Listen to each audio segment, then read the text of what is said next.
Бүгінгі сабақта біз буын тасымал және олардың айырмашылығын өтетін боламыз. Ең әуелде буынды қарастырайық. Буын бізде сөз ағымының шағын мүшесі, сонымен қатар ең жиі келетін атауы фонетикалық бөлшек. Ең жиі келетін фонетикалық.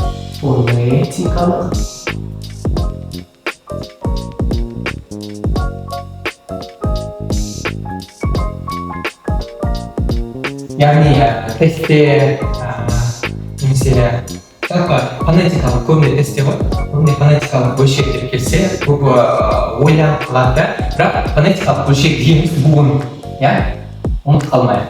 Буын. Енді буын, дауысты дыбыстармен қандай байланысы бар десеңіздер, жалпы буын мындай ереже бар. Сөзде қанша дауысты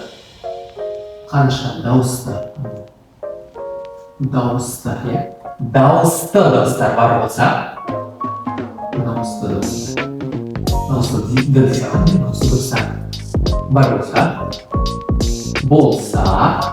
сонша буын бар деген сөз. Бар.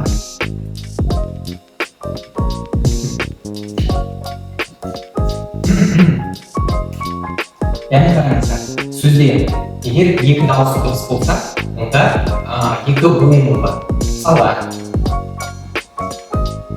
қағаз деген сөзді алайық.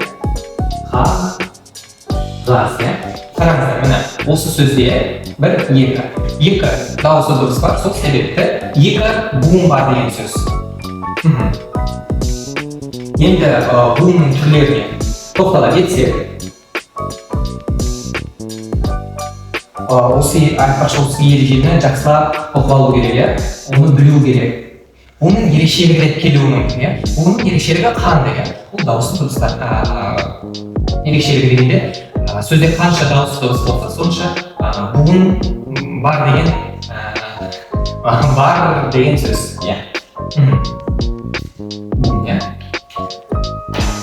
Буынның түрлері. Буынның үш түрі бар. Ашық, тұйық және бітеу.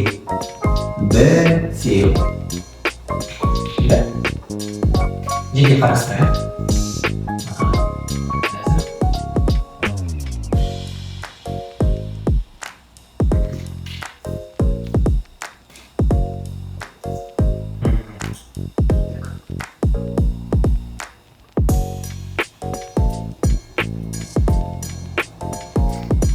Не десеңіздер қазір түсіндіремін.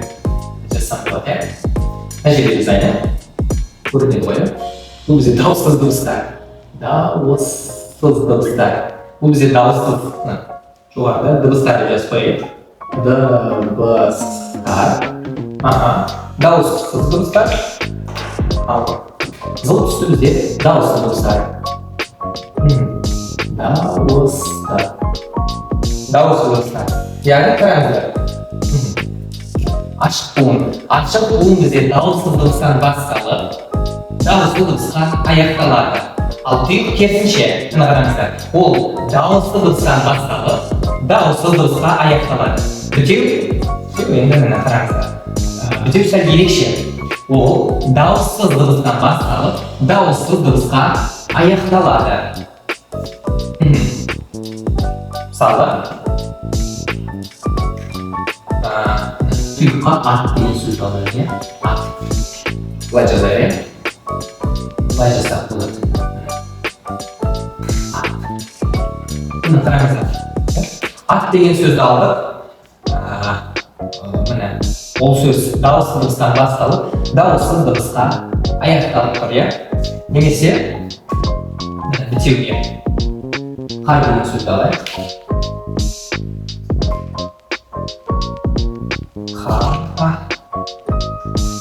Қар. Қараңыздар, ол дауыссыз дыбысқа басталып, дауыссыз дыбыспен аяқталады. Енді ашыққа қандай мысал келтірсек болады? мысалы үлкен бір ұзақ, үлкен емес, ұзақ сөз алайық, мысалы сынық деген сөз алайық,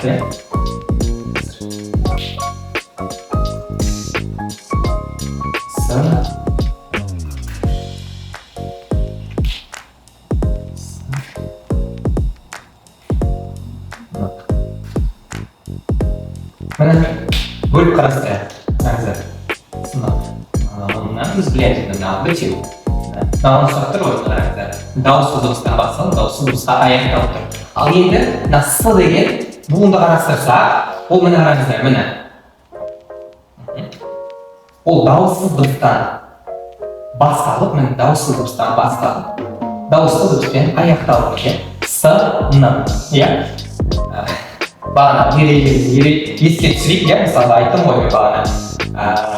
Неше дауысты дыбыс бар? Сөзде екі дауысты дыбыс бар. Сол себепті біз осы сөзде екі буын бар деп айтамыз.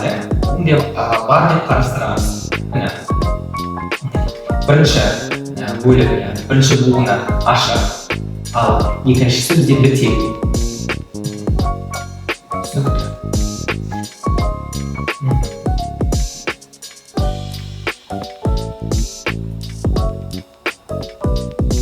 Көбі енді мынандай мәселе бар, көбі осы буын мен тасымалды білмей, түсінбей екеуін шатастыра береді. Біз енді тасымал деген не? Соны қарастырайық. Тасымал деген не? Тасымал. Тасымал деген өзі негізінен буыннан құралады. Буыннан құралғанымен оның бір ерекшелігі бар. Яғни ережесіне, яғни тасымалдың анықтамасына назар салайық, зер салайық. Қараңыздар, тасымал дегеніміз сөздің сыймай қалған бөлшегі демекші, бұл буыны, мысалға сыймай қалған буыны келесі жолға көшіріп жазу. Мысалы, кез келген сөз алайық, мысалы мектеп деген сөз алайықшы, мысалы жазып келе жатты. Жазып, енді көріп тұрмыз, мына жерде мектеп деген сөз толығымен осы жерде істей алмайды. Бәрібір біз оны істей алмаймыз. Сол себепті біз тасымалға сүйеніп, яғни тасымалдың заңдылықтарына, емле ережесіне сүйеніп, біз аламыз мектепті бірінші әуелде буынға бөлеміз. Мектеп, неге жазалайық, бірінші. Мектеп, екі буыннан құралып тұр. Енді аламыз сыймай қалып тұр ғой, мек деп жазамыз теп деген екінші буыннан сыймай қалған бөлігін келесі жаққа көшіріп жазамыз. Теп деп біз бір сөзді тасымалдадық. Әлі де түсініксіз екен, мен түсініп тұрмын. Қазір бірінші тасымалдың қалайша айтсақ болады, дербес жағдайларын қарастырайық, яғни кей сөздерді біз тасымалдай алмаймыз. Қарастырайық. Ең әуелде біз қысқарған адамдар, мысалы жоқ. Менің атымда Әділет Мұратов дейді. Әділет мысалы Мұратов.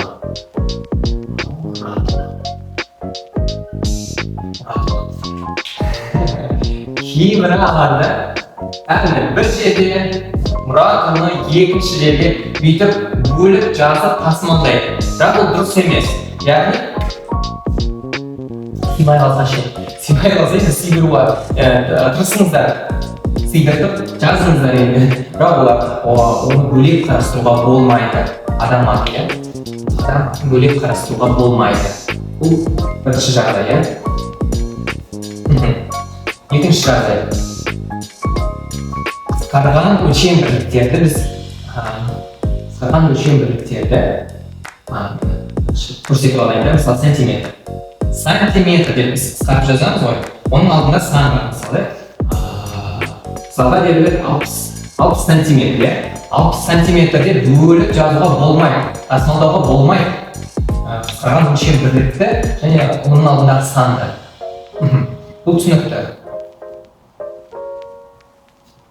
Екінші жағдай.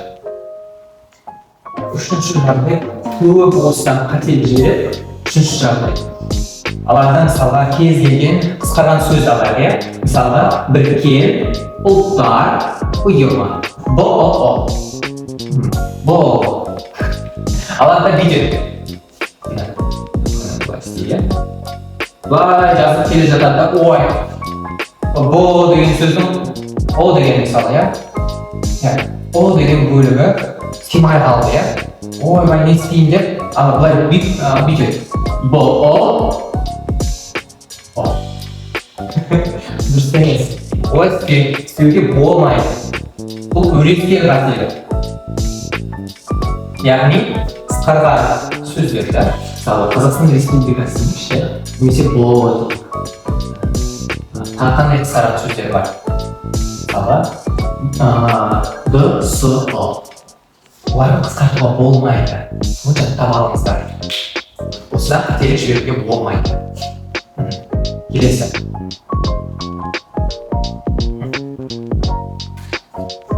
Төртке. Тағы бір көп оқушылардың бір жиі қателік жасайтыны, оларда ана, немесе аға сияқты туыстық атауларды симай алса бөліп жазады екен, бөліп тасымалдайды екен. Мысалға келе жатқанда мына жерде на деп жазады. Ана деп бөлек тасымалдап жазады екен. Бұл дұрыс емес. Аға, ана, оларды бөлек жазуға болмайды. Мынау а деген негізі жылан деген. Ол не бәле деп шошып қалмаңыздар, шошып кетпеңіздер. Ол мынау ашық. Негізі бұның 4 түрі бар. 3 негізгі түрі бар, және қосымша осы жалан деген түрі бар. Мысалы, аға, ана, көбінде осы туыстық атауларда, қарасаңдар, әке, әже, ата, солай кете береді. Оларда жалан буыны көп, қарасаңдар.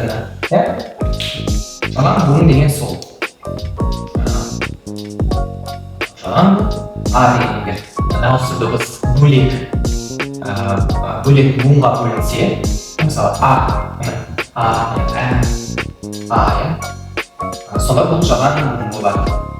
Ана, на, ға, ке, же, та, олар бәрі ашық буын. Еске түсіреміз, ашық буын. Сонымен қатар бағанағы бір заңдылыққа қарама қайшы келетіндер бар. Бағана заңдылығымыз қандай? 5-ші. Бағана заңдылықты еске түсірейік. Яғни сөзде қанша дауысты дыбыс болса, онша буын бар. Ал тасымал буынға негізделеді. Буынға негізделеді. Яғни мыналарды қандай сөзді алуға болады? Мысалы, қап деген сөзді алайықшы. Қап.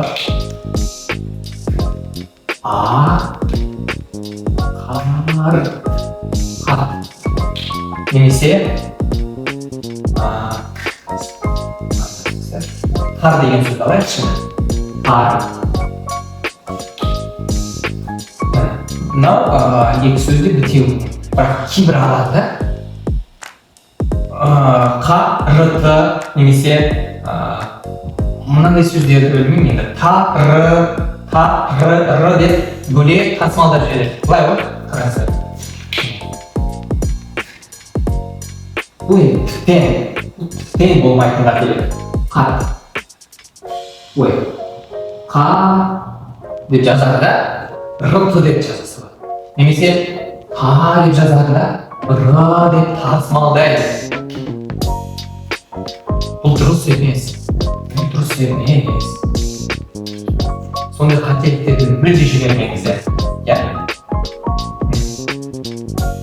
жалпы дербес жағдайда қарастырдық. Енді бәрі түсініксіз. Тасымал буыннан құралады, ой деп ол бәрі былайша айтқанда әлі де түсінбей жүр, түсінбей тұр. Қарапайым сөз алайық, жапырақ деген сөз алайықшы.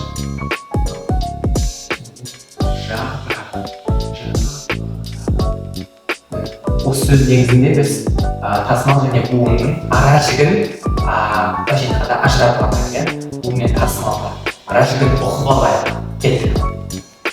Бірінші ең әуелде буынға бөлеміз, тасымалға қандай да біз буынға бірінші бөліп қарастырамыз. Жапырақ.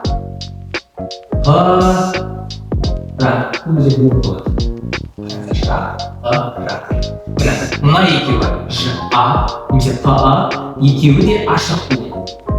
Ашық буын.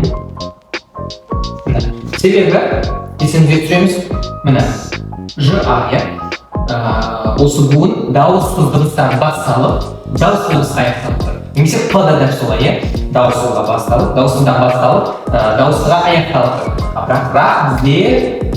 Бірақ бізде бітеу буын. Бітеу буын. Буын бізде үшеу болып тұр. Үшеу. Енді тасымалға көшейік. Мысалға, күз жайлы бір мәтін емес, эссе жаздық мен жазып жатырмыз. Бір кезде жапырақ деген сөз симай қалады.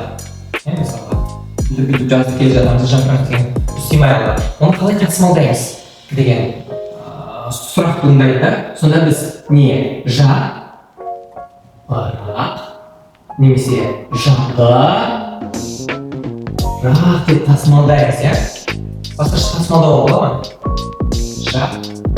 Жапырақ немесе жапырақ деп тасымалдаймыз, бұл басқаша тасымалдай алмаймыз. Тасымал осы екеу. Біз буынға бөлдік, жапырақ. Тасымалдаған кезде, тасымал жүзеге асқан кезде біз екі актерді пайдаландық, тасымал екі актерді пайдаландық дегенде не жапырақ деп бөлдік, не жапырақ деп бөлдік. Буынды олай қарастыруға болмайды. Буынды осылай бөліп, жапырақ деп қарастыруға болмайды. Мынау да дұрыс емес. Егер буын болса, буынға бөлетін болса, түсініңіздер ғой, міне, айырмашылық осында. Біз буынды кәдімгідей толық әрқайсысын қарастырдық, тасымалда бізге істемей қалды ма? Бастысы істейдірту ғой, бастысы тасымал жүзеге асыру керек, бөлшекті келесі неге жазу керек болады бізге, тасымалда. Қараңыз, жапырақ немесе жапырақ.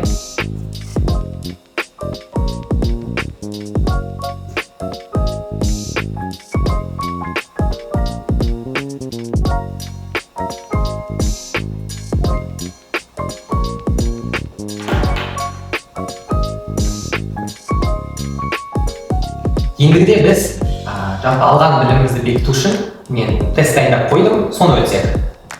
Тест. Кеттік. Бірінші сұрақ, жалпы 4 сұрақ болады. Екеуі буынға байланысты, екеуі тасымалға байланысты. Бірінші сұрақ.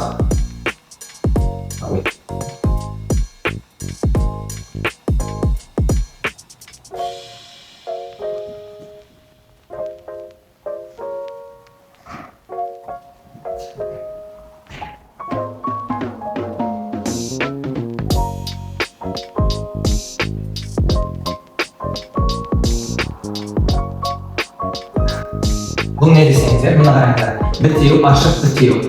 Осы схемаға ұқсаған емес, осы схемадан құралған сөзді табуыңыз керек. Яғни, сөз болу керек.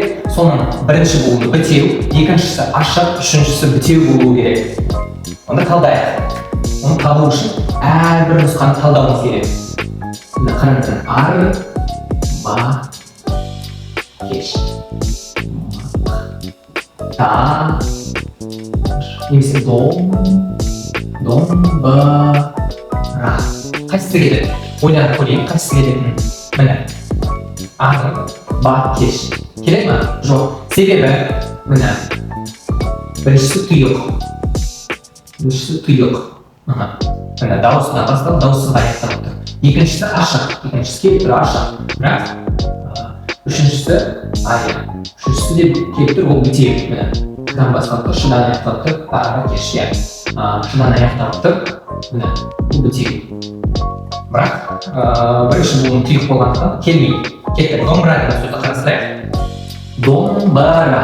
Дом бізде бітеу. Келіп тұр, ба келіп тұр. Бірақ ра келмей тұр, себебі ашық. Бұл ашық. Келмейді. Міне, ашық. Ашық. Енді мақтаныш, иә. Мақтаныш келеді. Міне қараңыздар, себебі мақтаныш. Иә, бірінші буын құрасында ұндан басталып, қыдан аяқтап тұр. Дауыссыз, бұл бітеу. Ашық бізде дауысты келіп тұр. Енді нышта келіп тұр. Себебі ұндан нышы, екеуі де дауыссыз. Келесі сұрақ.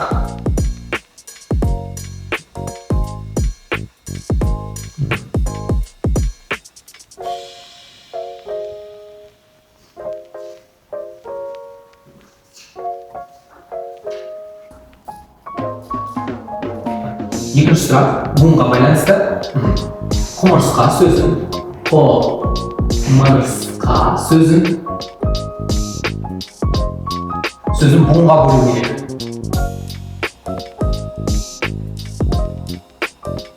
Қайсысы дұрыс болады екен? Қалай?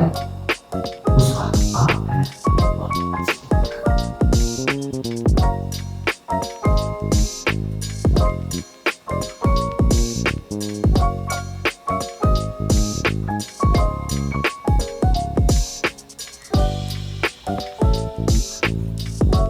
Қайсысы келіп тұр деп ойлайсыздар? Міне, қараңыздар. Құмырсқа. Дұрыс па? Қараңыздар. Құмырсқа. Жоқ, ол дұрыс емес. Осыған байланысты қазір біз тағы бір ережені айтатын боламыз, иә? Буынға байланысты. Мынау дұрыс па? Қараңыздар. Құмырсқа. Бірақ бұл дұрыс емес. Яғни жауапты қараңыздар. Құмырсқа.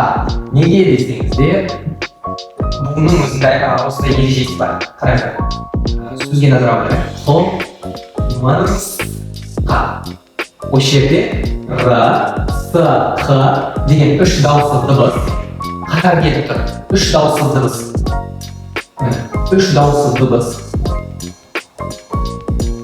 Үш дауыссыз дыбыс қатар келіп тұр. Сол себепті буын деген тақырыпта осындай жағдайда қалай буынға дұрыс бөлу керектігі сондай бір ереже бар. Кешіріңіздер. Яғни, егер үш дауысты қатар келетін болса, ереже бойынша, міне қараңыздар, үш дауыссыз қатар келді, онда буынға бөлген кезде былай бөлеміз. Яғни, бастапқы екеуі бірінші буынға, алғашқы буынға, ал соңғысы, мысалы, бір, екі болсын, үш болсын.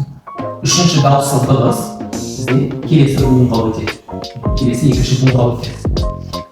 Сондықтан, құмырсқа мен с алғашқы буынға, яғни бөлген кезде, бірінші буынға кетті, қ өзі жеке, екінші неге кетті, екінші буынға кетті.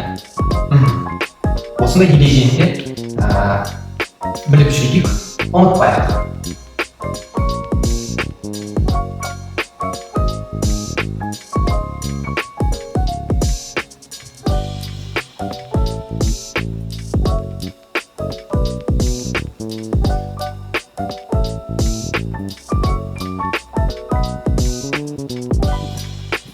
Енді тасымалға байланысты сұрақтар бар еді, соны талдап өтейік. Үшінші сұрақ. Дұрыс тасымалданған сөз. Дұрыс тасымалданған.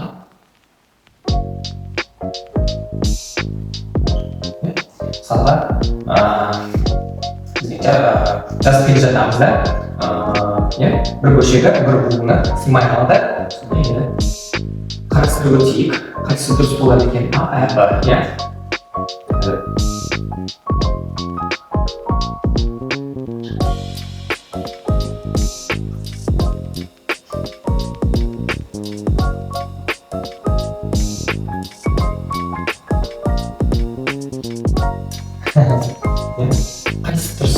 Қайсысы дұрыс тасымалданған? Қайсысы дұрыс тасымалданған? Жақсы, дұрыс па? Дұрыс емес. Жалпы мен айттым ғой, тасымал буынға негізделеді. Буынға негізделеді. Бұл өзі сөз буынға дұрыс бөлінбегендіктен, ол тасымалданғанда да дұрыс. Осылай тасымалдауда дұрыс емес. Жақсы. Дұрыс емес қой. Енді әр нұсқасын қарасаңыздар, біз айтқан енді дауыссыз дыбыс ешқашанда жеке қалып қоя алмайды. Біз оны мысалы басында дауыссыз дыбыс басында келіп, оны бір жолда жоғарғы жақта өзін жеке қалдырып, қалған бөлігінен айырып жаза алмаймыз. Немесе керісінше мына жерге сыймай қалса, сонысы дауыссыз дыбыс болды, оны сыймай қалса, оны келесі жолға өзін жеке қалдыруға болмайды. Былайша айтқанда дауыссыз дыбыстың осындай ерекшелігі бар, иә. Осындай сөздерде жалпы дауыссыз дыбыстарды тасымалдаған кезде, ол дұрыс емес. Мына дұрыс емес. Бұға бөлгенде, иә, олай қарастыруға болады. Бұл біз жалаң буын деп айтамыз, жалаң буын. Бірақ тасымалдаған кезде дұрыс емес. Дұрыс емес. Енді керек әрине дұрыс. Мына керек. Екі дауыссыз дыбыс, иә, бұлар дұрыс бөлінген. Сол себепті тасымалданғанда дұрыс нұсқа осы болады. Дұрыс осы болады былайша айтқанда.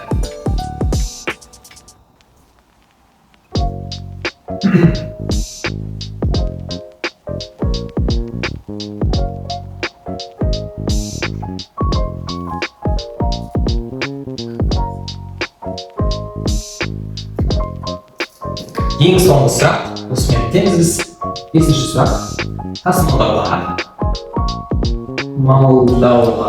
болатын сөздер. Еске түсіреміз дербес жағдайларды. А, Б.